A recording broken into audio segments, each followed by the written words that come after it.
C'est officiellement la première fois que Zwingli va rouler en Asie. Et là ça fait quelque chose quand même. On vient de passer la rive du Bosphore juste après Istanbul et on arrive sur l'autre rive.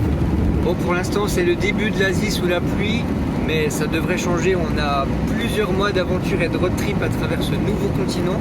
Alors si vous voulez suivre tout ça, pour voir des beaux paysages et plein de belles choses, vous pouvez vous abonner à la chaîne bien sûr, ou nous suivre un peu plus en direct sur Instagram.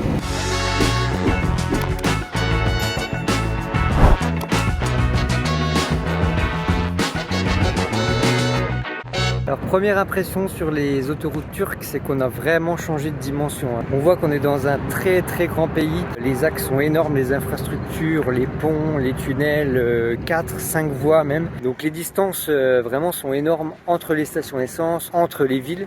Donc il va falloir qu'on ait ça à l'esprit pour continuer le voyage. Puis nous ça change pas, même sur autoroute on roule toujours à 80 km/h. On a vu, hein, c'est là qu'on consomme vraiment le moins. Et même arriver à faire 10 litres au 100, même un peu moins. Donc ça c'est parfait, on va garder cette conduite là, mais du coup faire des distances de 500 km par jour des fois c'est un petit peu long. Bon là Pauline va essayer d'aller à la petite cahute qui est là parce qu'on vient d'arriver au bord de l'autoroute et en fait on n'a pas de vignette. On pensait qu'il allait y avoir un petit guichet pour acheter la vignette et on l'a pas acheté en sortant de la douane et là on reste bloqué et on peut pas faire demi-tour. Bon, à ce moment-là, on a cru comprendre qu'on pourrait acheter une vignette plus tard, donc on a pris la liberté de passer, sauf que du coup notre plaque elle a été filmée, elle s'est affichée en gros sur un panneau, il y a un feu rouge aussi qui a commencé à clignoter, et puis ça s'est mis à sonner, donc ça nous a pas trop rassuré. On a essayé de rechercher quelques infos sur internet, donc on a cru comprendre en fait que cette vignette c'était un espèce de badge qu'on devait créditer pour payer l'ensemble des autoroutes, et que nous on était endettés, qu'on avait 7 jours pour payer cette dette. Si on la payait pas, on avait payé une amende 11 fois plus chère que le prix initial. Donc on s'est dit pas d'urgence, enfin pour l'instant, et on a pris surtout le temps de se poser parce qu'on a traversé toute l'Europe de l'Est, on a fait plus de 2000 km pour arriver en Turquie. On est en train de faire le point sur le parcours qu'on va faire parce que vous le savez depuis un moment c'est la Géorgie qui nous intéresse, mais on sait qu'on passe aussi par la Turquie et que c'est dommage de faire la route tout droit sans s'arrêter dans des sites qui nous paraissent vraiment cool. Le problème qu'on a, c'est qu'on est en fin d'année et ça va être la météo, parce qu'à partir de la Géorgie, c'est le Caucase, il y a des plateaux à 2000 mètres, 5000 mètres. 2000, 3000, 4000, 5000 mètres. À partir de novembre, ça va commencer à être compliqué. En fonction aussi des passages de frontières, des zones qui sont déconseillées, ouais. Et puis aussi l'état des routes, ça fait beaucoup de données à prendre en compte.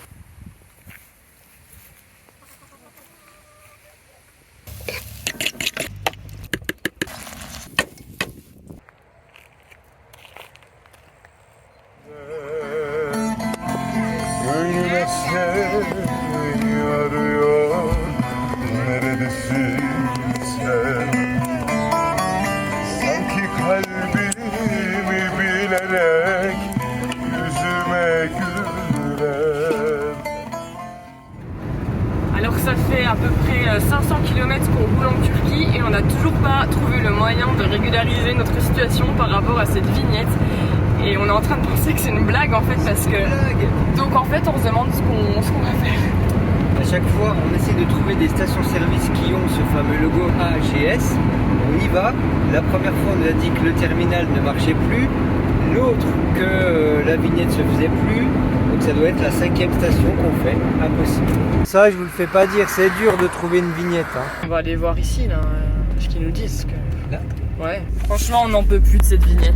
On vient d'aller voir sur une station-service où enfin ils vendaient cette vignette. La personne a essayé d'entrer notre plaque dans le système et ça n'a pas marché et j'ai pas réussi à capter ce qu'elle voulait dire. Et là en fait on re-rentre sur une autoroute où il y a de nouveau que le système HGS qui est accepté, pas les cartes. Donc on sait pas ce qu'on fait. Je vais aller voir encore, je sais pas. Bon, vous êtes témoin qu'on fait tout ce qui est en notre pouvoir pour l'avoir cette vignette, mais il n'y a personne. Là-bas, ils font la sieste. Tant pis. Les délinquants. Alors, qu'est-ce qui se passe? Sniff, rien. Tu vois, et puis là, ici, là, c'est un poste de quoi? De police. De police, ça, ils vont pas savoir le dire. Tu veux pas t'arrêter pour leur demander? Tu vas lui dire? Ouais. Je vais essayer de demander. T'es allé demander aux gendarmes? Ouais, j'ai même demandé aux gendarmes. Il m'a dit vous allez recevoir par les PTT. Et je lui ai dit mais si j'ai pas d'adresse en Turquie. Il me dit quand vous passez vers un PTT, vous allez leur demander. Ça a l'air un peu aléatoire ce système quand même, c'est pas au point. Je pense qu'il faut rester informé sur le RTF.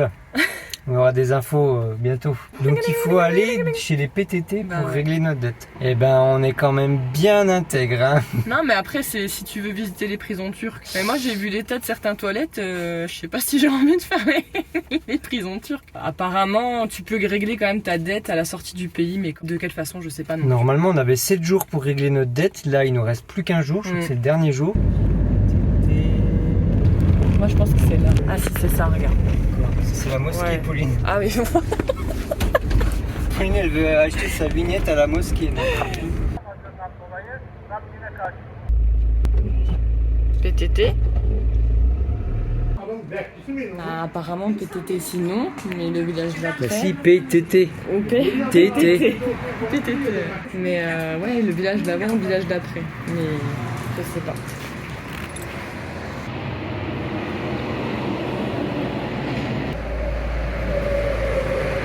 Bon, on résume, ça fait 500 km qu'on roule bientôt en Turquie, voire un peu plus, on n'a plus trop la notion. Ça fait 7 jours qu'on cherche une vignette, à la place on boit d'été. C'est bien aussi. Mais le truc c'est qu'on va finir endetté. Bon, on est toujours dans l'illégalité, mais malgré la pression du temps, on décide de profiter quand même du voyage et de mettre notre quête de vignette en pause, pour l'instant, pour faire une étape dans l'une des plus belles villes d'Anatolie. Safranbolu, capitale du safran, est une cité marchande historique. La ville bâtie autour d'un profond canyon est située sur les anciennes routes du commerce. Les superbes maisons de bois ottomanes que les riches marchands se firent construire dès le XVIIIe siècle comptent parmi l'héritage de ce passé prospère.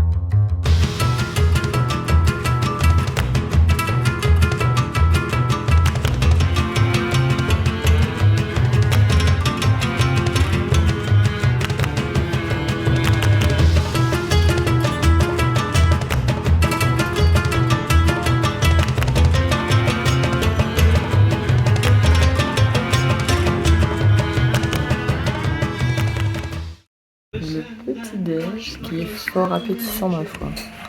Il y a des œufs, il y a du miel, il y a de la confiture maison, il y a des olives, il y a du pain au safran parce qu'on est à Safranbolu, et puis des concombres, des tomates et des fromages. Je pense qu'on va éviter.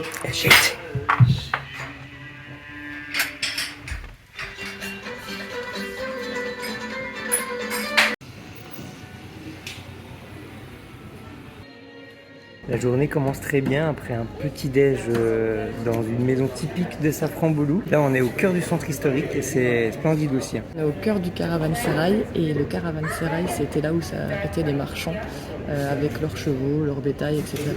pour faire une pause et dormir. C'est grand et magnifique et il y a même ces petites serrures en fer forgé qu'on voit aussi sur les maisons de bois, les conacs. Il y a des vrais artisans encore qui font ces serrures en fer forgé. C'est vraiment... Ouais, hors du temps, magnifique, vraiment. Un café turc où vous mangez aussi en même temps que le bois, un jus de raisin. Et puis il y a aussi du raisin ou des baies de goji, je sais pas, mais il y a un peu de safran aussi. C'est un loukoum. C'est un loukoum, ouais, voilà, un loukoum au safran. On va goûter ça. On s'est écarté un petit peu du centre bouillonnant historique. On est à peine excentré, mais on voit ces fameuses conacs qui sont pas encore rénovées ici. Mais elles sont toutes aussi belles. C'est une sorte de maison un peu à colombage. En bois, beaucoup de bois, beaucoup de bois. Et ça représente vraiment le style ottoman. C'est calme ici. Gros programme de rénovation. Rénové, pas rénové.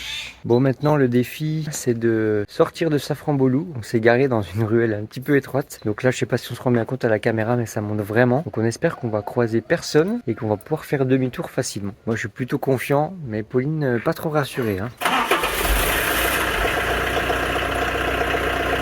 Recule.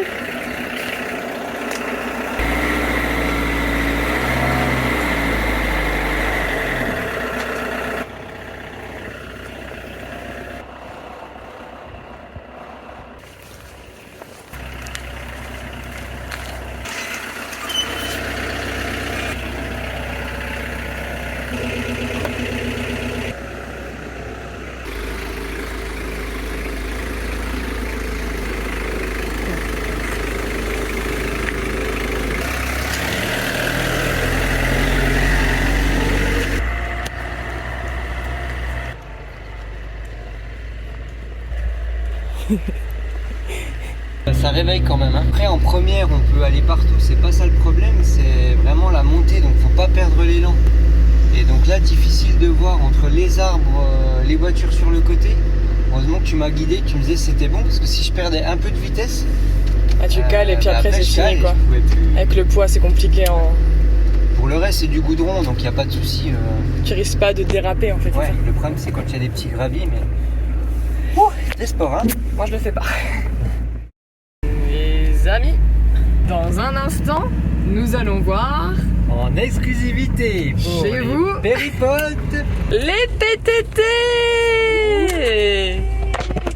Ah, mais on vous cherche tellement depuis longtemps. Ouais, quoi qu'ils sont fermés, ne nous réjouissons pas trop tôt. Là, je réalise pas encore là. Vraiment, c'est vraiment un grand jour. On est tout excités. C'est PTT Banque. Je vais remplir ces petits documents. C'est incroyable. Oh là. Après une semaine endettée, nous avons régularisé notre situation. Nous avons échappé à la prison turque, les Péripotes. Non mais je pense même pas en plus, mais au moins on sera tranquille, ça sonnera pas, ça sera bien. Alors c'était moins une, hein, c'était le dernier jour. Ce qui est compliqué, c'est qu'il faut expliquer son parcours un peu à l'avance, savoir quelles autoroutes on va prendre, quel pont on avait pris pour venir ici dans la partie asiatique, pour qu'ils puissent en fait charger la estimer. carte. Et puis donc on a un crédit, de 500 lire turques. Et il nous a dit qu'on avait pris bien sûr la route la plus chère, la plus expensive. Bon, les goûts de luxe hein, pour Sully. Là mais là comme ça. Allez, à côté du France Passion. Voilà. À côté Passion. Du Toutou. Voilà. Super. Super. Attention.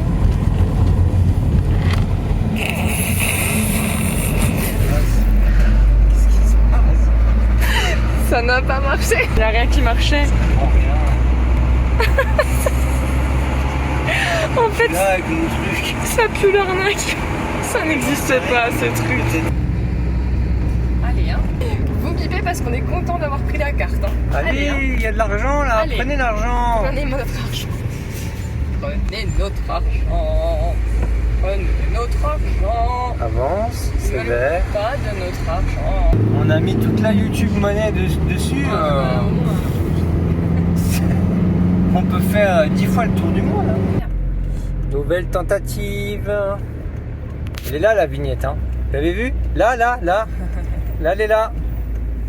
On a payé. Sniff. Ah! 39 TL. Bah ouais, bah alors ouais. Prends-nous. Est-ce que c'est bon? Oui, c'est bon, c'est bon. Oui. En fait, il y a quand même un opérateur, t'as vu, il valide. Alors quoi ça sert de faire automatique? Oh, je comprends rien du tout. L'ironie de l'histoire, c'est qu'après avoir crédité cette vignette, on n'a plus jamais été amené à emprunter des axes payants. On s'est laissé aller sur les pistes à la découverte de petits bijoux et une première surprise a coupé le souffle. Attention, gros trou. Objectif, trouver un spot au bord du lac de sel. Oh là, on est en train de rentrer dans la mine de sel.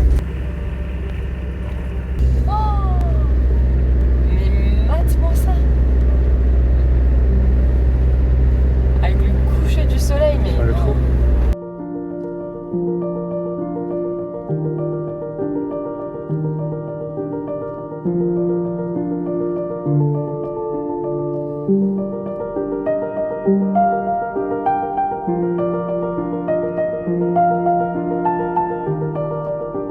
C'est juste un truc de fou. C'est pas mal. Waouh. On dirait qu'on est dans un désert, qu'il y a tout d'un coup une banquise. C'est magnifique. Bienvenue en Bolivie. Je sais pas que c'était aussi près. Hein. Ah, il y a Svengi là-bas.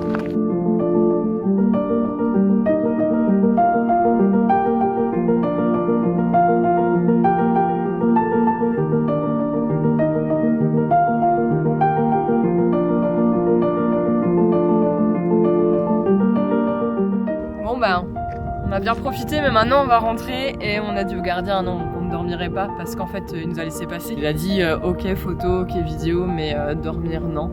Donc on va respecter ça, c'est normal. Mais ça c'est, voilà, ça fait rêver, hein. T'as envie d'avoir un lever de soleil là-dessus, mais après s'ils ouvrent la porte à ça, il y aura trop de monde et puis il y a un site à côté industriel, donc Le spot il est sur Park4Night, donc il suffit qu'il y ait une fois une personne qui dorme, qui dise qu'il a dormi, et du coup ça devient un défilé, et je pense que pour eux ils se font taper après sur les doigts par les gens qui sont au-dessus d'eux, donc faut respecter ça.